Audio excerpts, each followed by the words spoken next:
Estimados irmãos da Aliança Espírita Irma de Castro, Meimei, em Gravatá, Pernambuco, boa noite.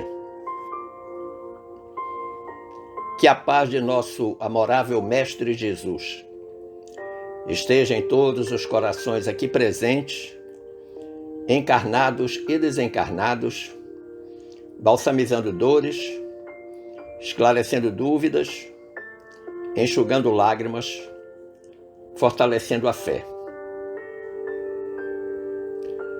Foi-nos solicitado refletir hoje sobre o tema Os Bons Espíritas, parte integrante do capítulo 17 de nosso Evangelho, cuja temática central é sede perfeitos. Iniciemos refletindo sobre o significado de bom. O termo bom, gramaticalmente, é adjetivo, substantivo e interjeição. Como adjetivo, expressa bondade e generosidade. E nessa condição de adjetivo, ele pode expressar diversos significados em face das circunstâncias do seu emprego. Por exemplo, ele pode expressar bondade e indulgência, um bom pai, um bom marido. Ele pode expressar aquele que gosta de fazer o bem, caridoso. Pode expressar força e até violência, um bom golpe, uma boa surra. Pode expressar que deixou de ser doente, ficou bom da gripe, e outros tantos significados. Como adjetivo, o termo bom tem 12 expressões diferentes. Como substantivo masculino, pode expressar bondade e retidão moral, como também indicar uma característica gratificante. O bom dele é seu amor pela família, por exemplo. Como interjeição, ele tem 2 expressões. Quando denota consentimento, dizemos, bom, continue assim. E quando se pretende mudar de assunto, em que nós dizemos, bom, o negócio é o seguinte. Vejamos agora uma análise sobre o espírita e o espiritismo. No item 28 do capítulo 15 de A Gênese, Kardec escreveu que os sinceros adeptos do espiritismo não são os que se sentem tocados pela observação de fenômenos extraordinários, mas os que dele recebem a consolação para suas almas, dele o fenômeno. Os a quem liberta das torturas da dívida, aqueles a quem levantou o ânimo da aflição, que auriram forças na certeza, que lhes trouxe acerca do futuro, no conhecimento do seu ser espiritual e de seus destinos. Esses, os adeptos, os de fé inabalável, porque sentem e compreendem. Os que no espiritismo unicamente procuram efeitos materiais, não lhe podem compreender a força moral. Então é interessante essa colocação de Kardec, mostrando o que o espiritismo é capaz de contribuir com aquele que é seu profitente, aquele que se diz espírita, que é adepto. Ser adepto é fazer adesão. E essa adesão ela é total e irrestrita, incondicional. Carlos Embaçaí, no capítulo intitulado O Cristianismo, da obra Religião, ele diz algo interessante. Ele diz: outra coisa não fazem os espiritistas em matéria doutrinária que não seja admitir os ensinos do Cristo, nosso mestre. E há algo que nós precisamos observar nesta frase de Embaçaí. Ele diz que os espiritistas, os espíritas, admitem os ensinos do Cristo, de Jesus. Certíssimo. Mas eu creio que nós deveríamos acrescentar não apenas essa admissão aos ensinos, mas a colocação em prática destes ensinos do Cristo, destes ensinos de Jesus. Porque senão nós vamos ficar apenas na questão teórica do conhecimento. Admitimos o ensino, concordamos, sabemos de cor e salteado, mas não colocamos em prática. O espírita, como um cristão de modo geral, é alguém que precisa fazer uma escolha. Lembrando lá o Evangelho de Lucas, no capítulo 16, versículo 13, quando Jesus disse: ninguém pode servir a dois senhores. Com efeito, ou odiará um e amará o outro, ou se apegará a um e desprezará o outro. Não podeis servir a Deus e ao dinheiro. Nós também encontramos o termo dinheiro substituído por mamon em nosso Evangelho segundo o Espiritismo. Ora, disso se conclui que a escolha basicamente se dá entre o materialismo e o espiritualismo. Longe de se querer demonizar o materialismo, mas nós podemos cuidar das coisas da matéria espiritualizados. O que nós não podemos é ser reféns desta materialidade que nos sufoca.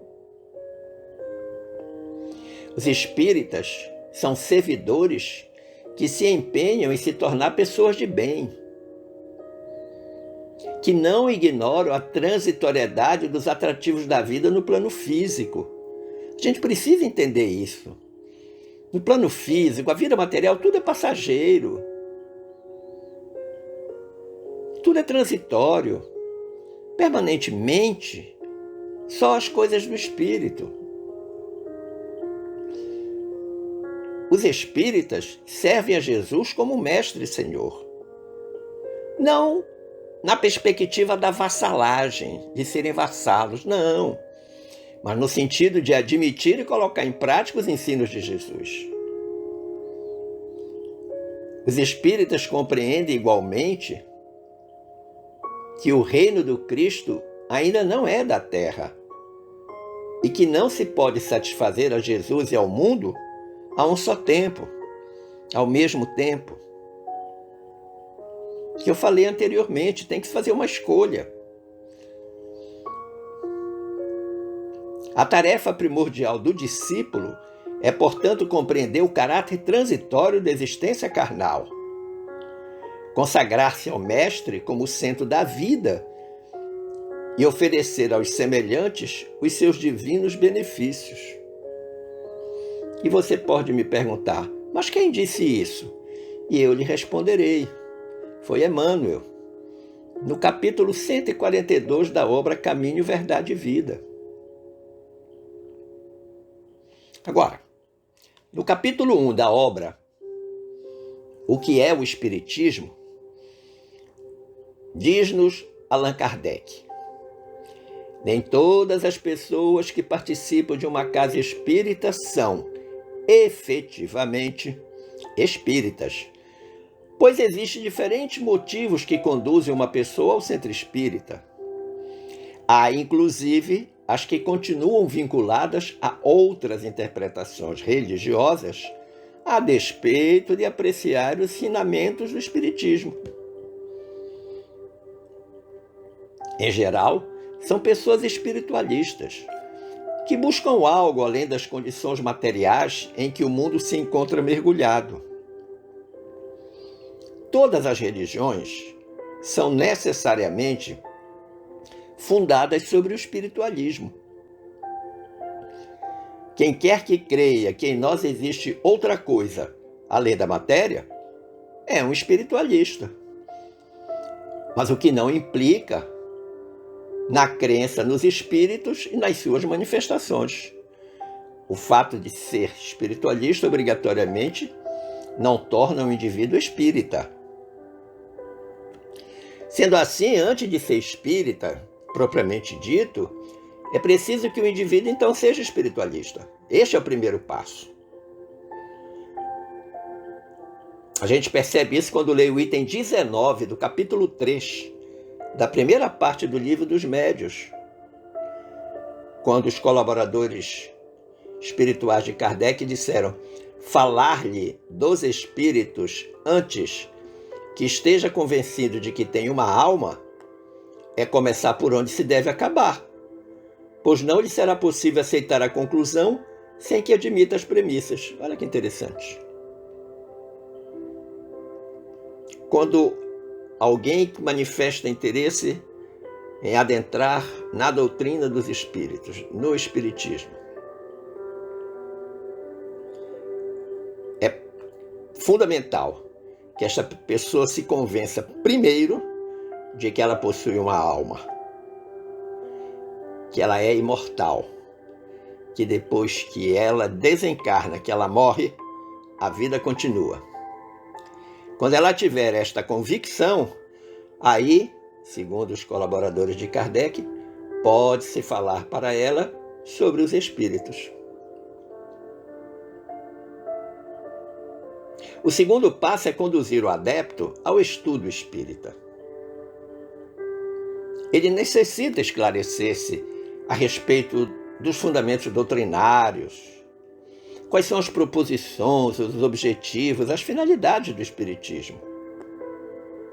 Os cursos regulares da doutrina espírita, as palestras evangélico-doutrinárias e os livros espíritas, neste aspecto, são fundamentais para atender essa finalidade. Se é um conhecimento adquirido pelo estudo regular e sistemático, aquele que deseja ser um profitente espírita ficará apenas na superficialidade da doutrina. Pois, como disse Kardec lá no item 18 do capítulo 3 da primeira parte do Livro dos Médiuns, a crença nos espíritos constitui, sem dúvida, a sua base. Mas essa crença não basta para fazer de alguém um espírita esclarecido, como a crença em Deus não é suficiente para fazer um teólogo. Eu disse que a frase é do Kardec. Na realidade, a frase é dos colaboradores espirituais de Kardec. Kardec apenas a transcreveu.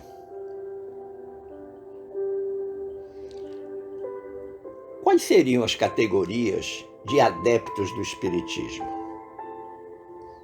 O nosso querido Raul Teixeira afirma que é fácil entrar no espiritismo. Difícil é o espiritismo entrar na criatura.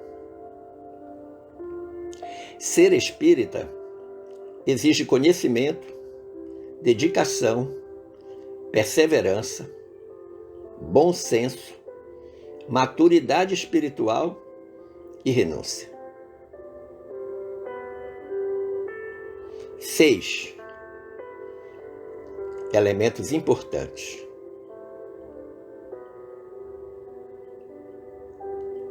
Hoje, para que nós possamos desempenhar qualquer atividade profissional, seja ela de nível superior ou não, nós precisamos do conhecimento, do estudo regular, sistemático. Agora, para ser espírita, muitos não querem estudar. Simplesmente consideram que assistir palestra, tomar passe, tomar água fluidificada é o suficiente para ser espírita. Aliás, nós não somos, nós estamos espíritas. Entre os frequentadores das casas espíritas, há um grupo numeroso de simpatizantes da doutrina, mas que ainda não se revelam como verdadeiros espíritas. Ainda tem muitas dúvidas a respeito dos fatos espíritas e até mesmo dos próprios ensinamentos do Espiritismo. Kardec chamou esse grupo de indecisos. Segundo Kardec, eles são, em geral, espiritualistas por princípio. Na maioria deles, há uma vaga intuição das ideias espíritas, uma aspiração de qualquer coisa que eles não podem definir. Falta-lhes apenas coordenar e formular os pensamentos. Para eles, o Espiritismo é um traço de luz, aquela claridade que dissipa o nevoeiro. Por isso mesmo o acolhem com avidez, porque o Espiritismo os liberta das angústias da incerteza. Foi o que disseram os Espíritos a Kardec lá no item 26 do capítulo 3 da primeira parte do Livro dos Médiuns. Mas há um outro grupo, um segundo grupo, que é daqueles que são espíritas sem saberem. São aqueles que, sem jamais ter ouvido falar da doutrina espírita, possuem o sentimento inato dos seus grandes princípios. E esse sentimento se reflete em algumas passagens de seus escritos e de seus discursos, a tal ponto que os seus ouvintes presumem que eles são completamente iniciados.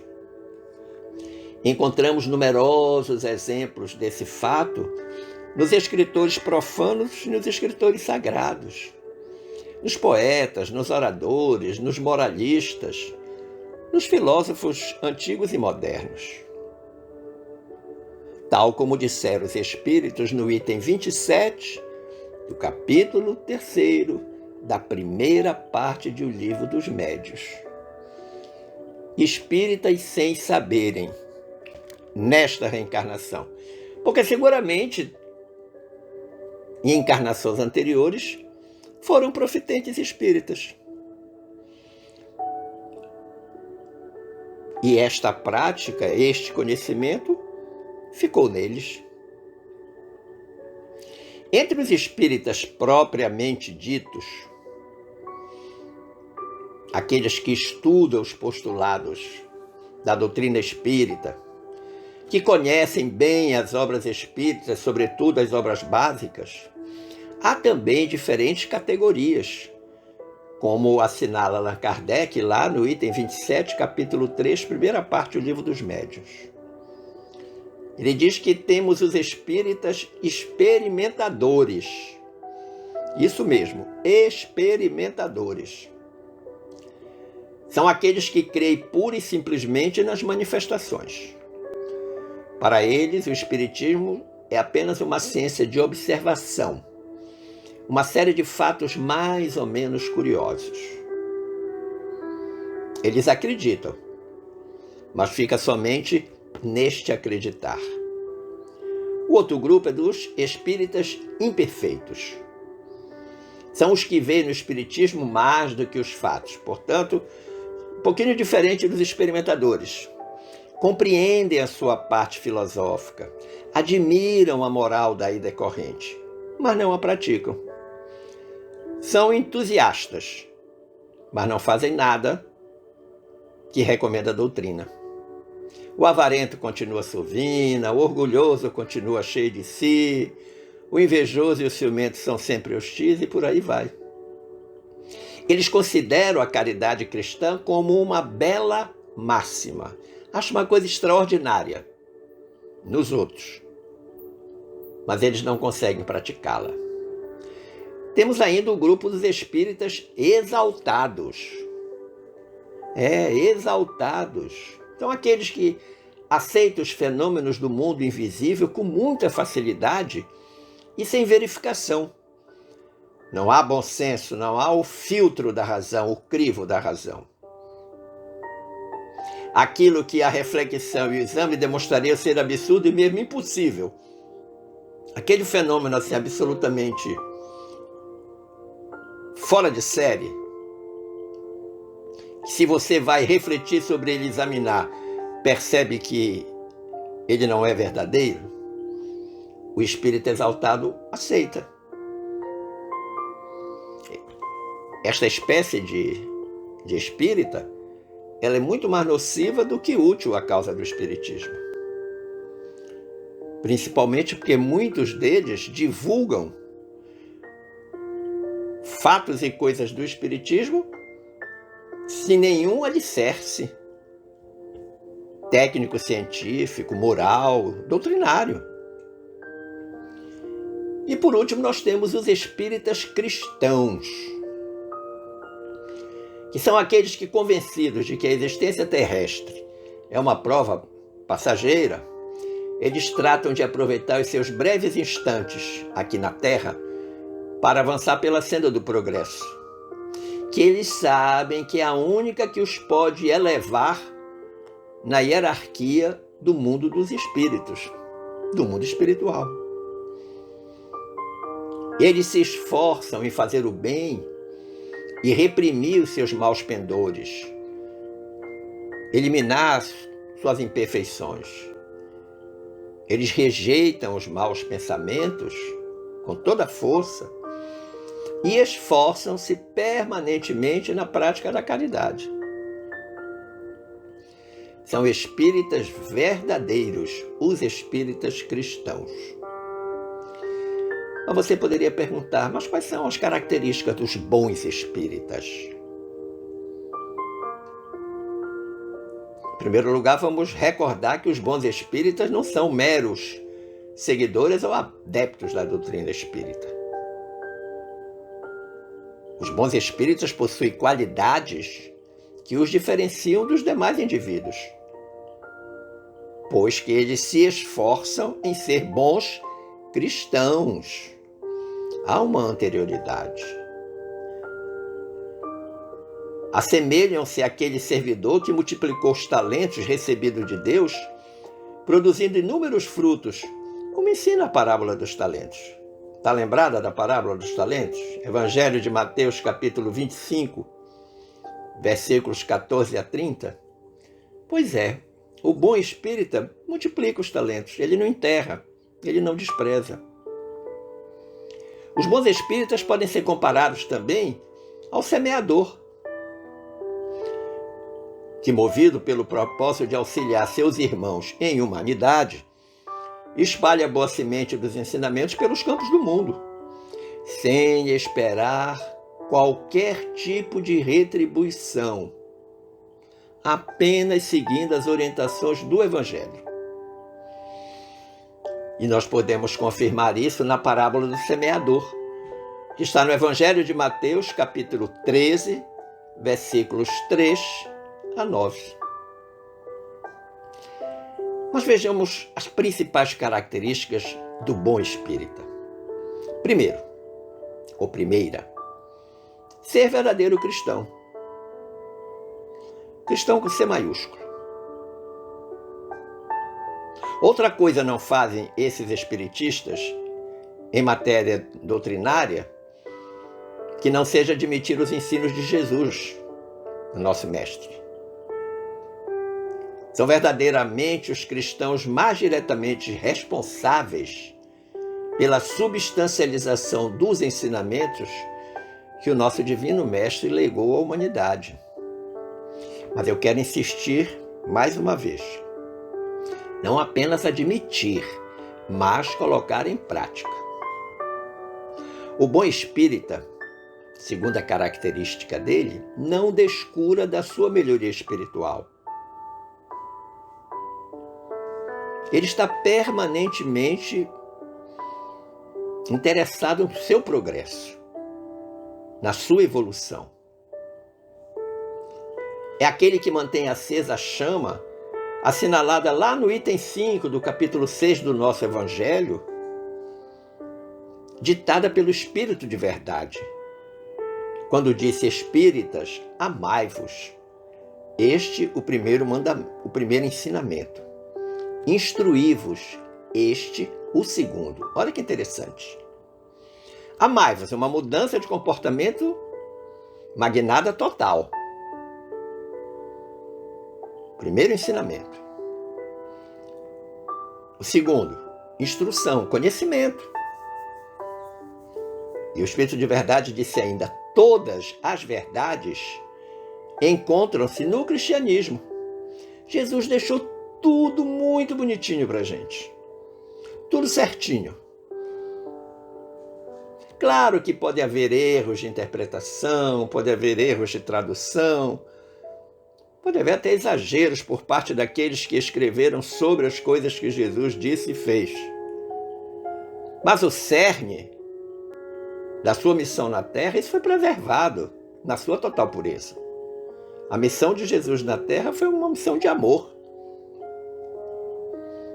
Amor pelo próximo, amor a Deus.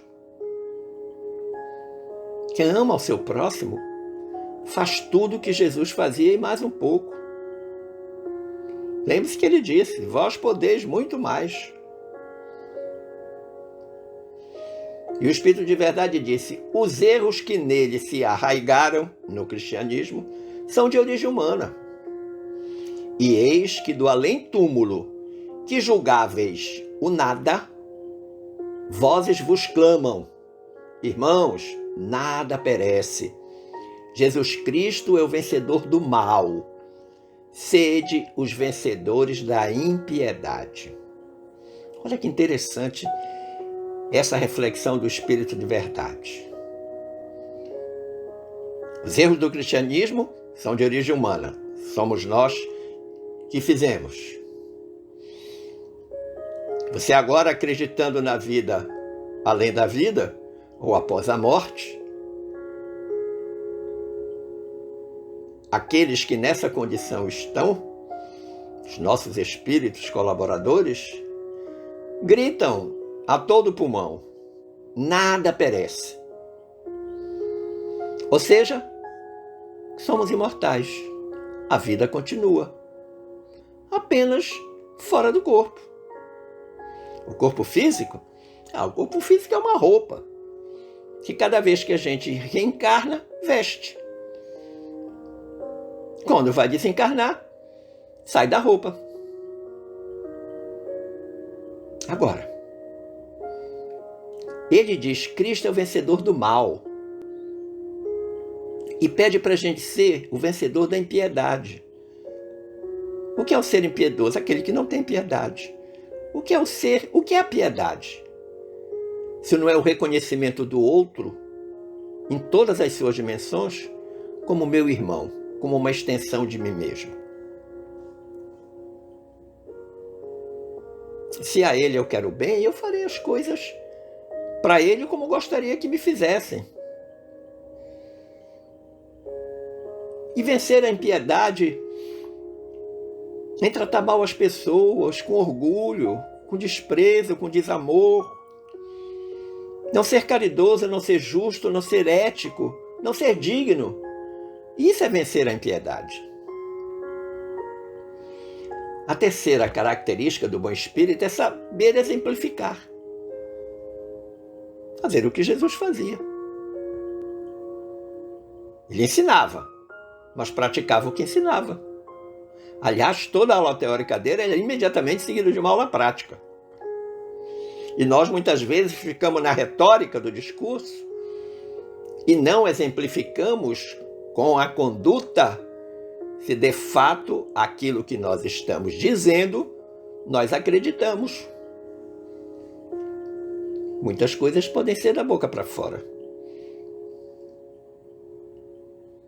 Aquele que pode ser, com razão, qualificado de espírita verdadeiro e sincero, ele se acha num grau superior de adiantamento moral. Está à frente, está avante.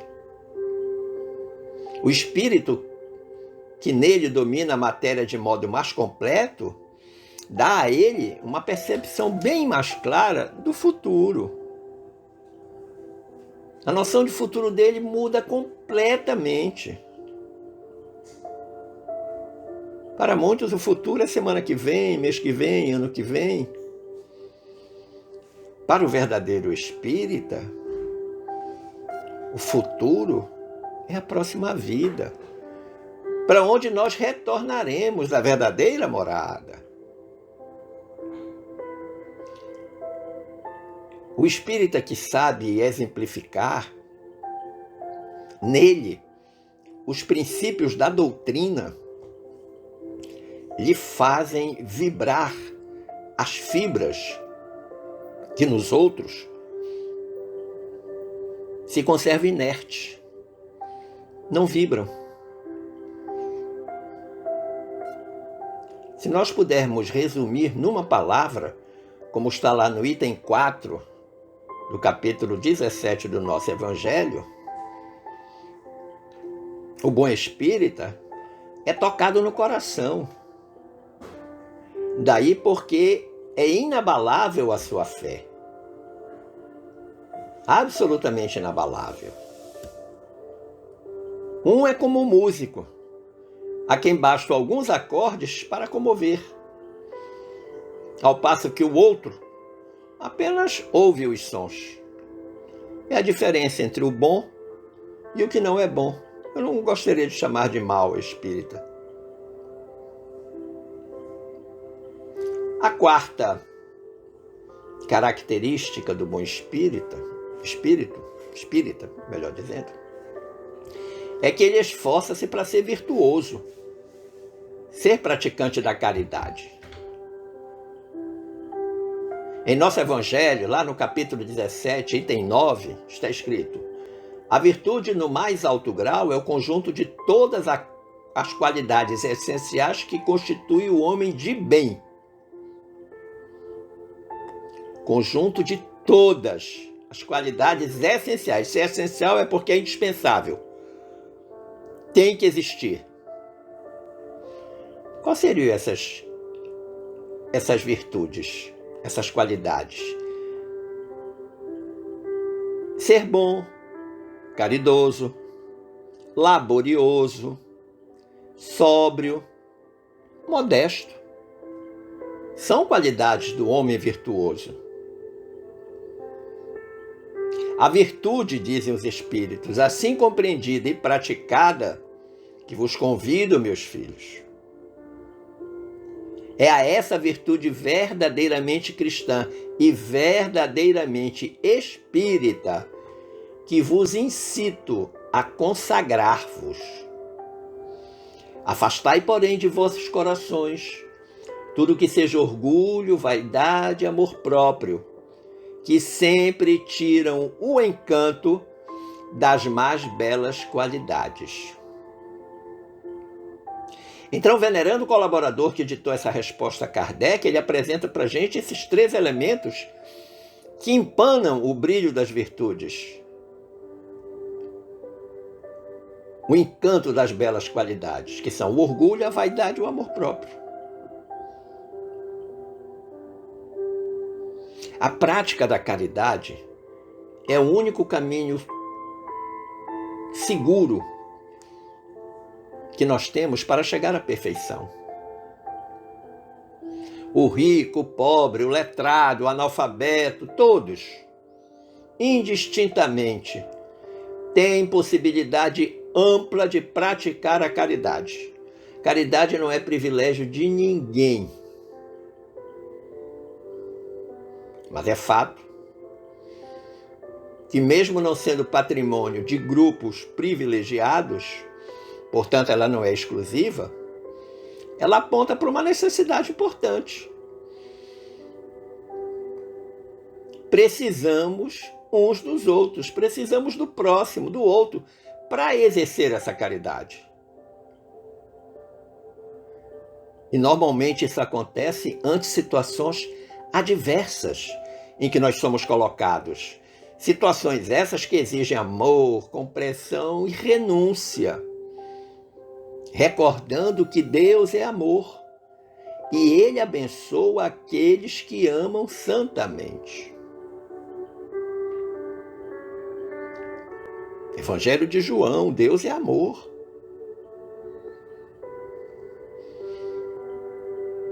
Ser um bom espírita requer esforço, requer dedicação, requer renúncia, requer estudo, compromisso com o conhecimento. O espírita vê os fatos da vida por uma outra lente. não seria possível admitir-se, por exemplo, um espírita que tivesse medo da morte. Um bom espírita. Que não tivesse a compreensão de que a vida continua, de que existe um mundo espiritual, que a existência dos espíritos é factível, que nós podemos manter contato com eles, só que o telefone toca de lá para cá.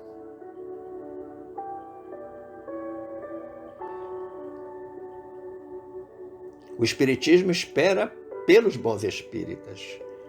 O mundo espera pela ação dos bons espíritas cristãos.